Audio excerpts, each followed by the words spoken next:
que você seria capaz de fazer em busca do extraordinário em sua vida? Muitas vezes enfrentamos situações que aparentemente jamais passarão do impossível.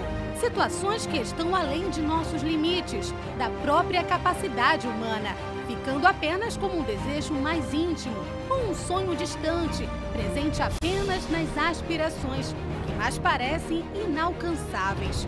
Mas saiba que a sua transformação extraordinária de vida é possível.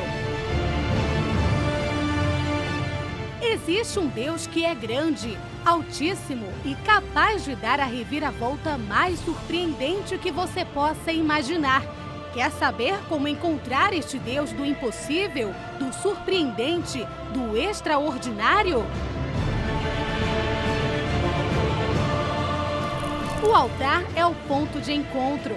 É somente neste lugar que Deus pode descer e realizar o extraordinário na vida de quem se dispõe a subir.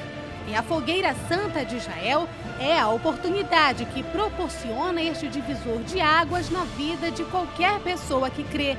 O altar é para os grandes, para os que pensam como Deus.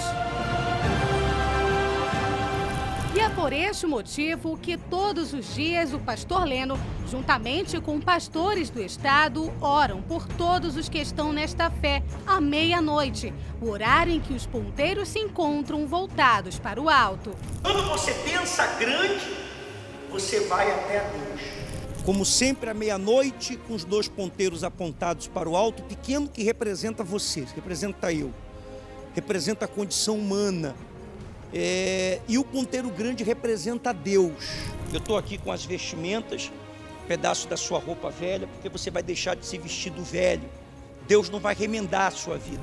Meu Pai, assim como a tua glória desceu sobre o templo quando Salomão fez o altar ficar pequeno, meu Deus, que a tua glória também venha na vida daqueles que vão fazer o sacrifício, meu Pai. Se você deseja que o extraordinário aconteça em sua vida, não fique de fora da maior campanha de fé de todos os tempos.